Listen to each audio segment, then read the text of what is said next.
puis il y a des raisons pour ça. Il y a des raisons pour lesquelles on appréhende le monde et qu'on a besoin de dessiner, construire, se poser des questions, puis lancer justement vers l'univers des problématiques qu'on essaie de solutionner avec des solutions graphiques ou matérielles, sculpturales, des fois c'est le théâtre, c'est d'autres expressions. Mais c'est vraiment pour moi, depuis le début, faire de l'art, c'est communiquer.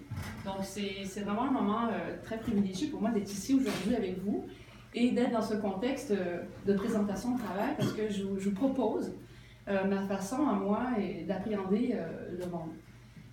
Ce que vous avez aujourd'hui dans les deux salles, ce sont des travaux que je développe depuis plusieurs années et qui font partie d'un corpus qui est encore plus large. Si je peux mentionner une particularité de mon travail, c'est que je suis très multimédia. Je fais de la sculpture en texte direct en grande dimension.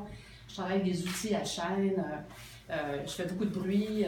Des fois, c'est le contraire. Pour des travaux comme ceux-ci, c'est très minutieux, c'est très introverti. Elle a parlé de sa famille, de sa fille, des gens qui contribuent. Ben moi, j'ai une mère qui est couturière. Qu'est-ce que j'ai fait enfant? Ben, j'ai joué avec des boîtes de carton et des morceaux de tissu, beaucoup. Et cette présence-là des fils du tissu dans le travail, soit dessinés ou dans les petits formats, c'est des gravures, donc imprimées dans le papier embossé, ou dans les modelages de faïence et de porcelaine, c'est une façon de prendre une impression d'un élément et de garder sa mémoire. Sa mémoire est donc imprimée dans l'objet. Elle se manifeste comme un fil qui se déploie dans l'espace, donc qui vient chercher une superficie.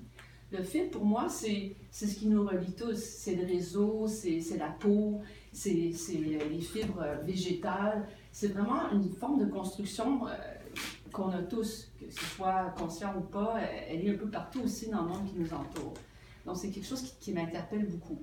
Ce que vous voyez aujourd'hui, c'est ça aussi, c'est ma façon aussi dans les petits formats de composer de façon un peu minimaliste et abstraite des espaces qui vont chercher des références au paysage, ou encore des formes végétales ou humaines.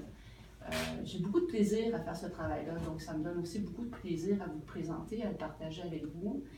Je veux juste revenir sur cette alchimie entre Lana et moi qui a été extrêmement agréable et positive, parce que là où elle a beaucoup justement de choses tressées, fibrées, mais colorées, très très belles et fortes, vibrantes, il y a vraiment une présence chromatique majeure. Ça permet aussi, à mon côté un peu austère et calme, d'avoir une belle résonance, une belle complémentarité.